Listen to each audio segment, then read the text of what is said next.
তো আজকে তোমাদের সাথে শেয়ার করব উল্টো রথের ব্লগ।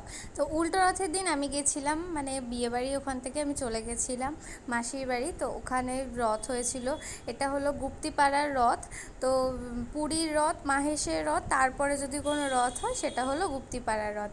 ওই যে দেখা যাচ্ছে প্রভু জগন্নাথ রথে উঠে গেছেন, এর আর একটু পরেই হবে। তা আমরা ওই 12টার টানটা দেখতে গেছিলাম। প্রচণ্ড ভিড় ছিল, প্রচণ্ড মানুষের আগমন ঘটেছিল। আর আমিও এই ভিড়েই চলে গেছি প্রভুকে দর্শন করতে, আর একবার যদি পারি তাহলে রথের দড়ি টানতে। যাই হোক, রথ তখনও টানা শুরু হয়নি, তার জন্য রথের মেলাটা ঘুরে ঘুরে দেখছিলাম। এখানে জিনিসগুলো বেশ ভালো। আমাদের ওখানে তো রথের মেলায় প্রচুর জিনিসের দাম হয়, বাট এখানে খুব দামগুলো রিজনেবল আর জিনিসগুলো ভালো। তারপরে আমরা শুনতে পেলাম যে রথের দড়ি টানা স্টার্ট হয়ে গেছে।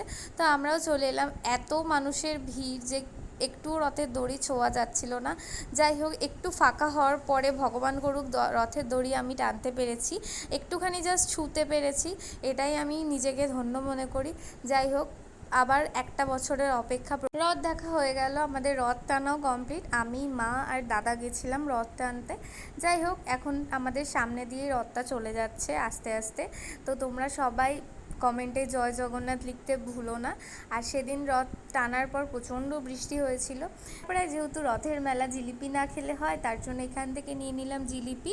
আর তার সাথে নিয়েছিলাম একটা গরমের জন্য এই লাস্সিগুলো বিক্রি হচ্ছিল, তো লাস্সি। আর বাড়ি চলে এলাম তারপরে দিয়ে জিলিপি খেতে খেতে আজকে ব্লগটা এন্ড করছি। টাটা।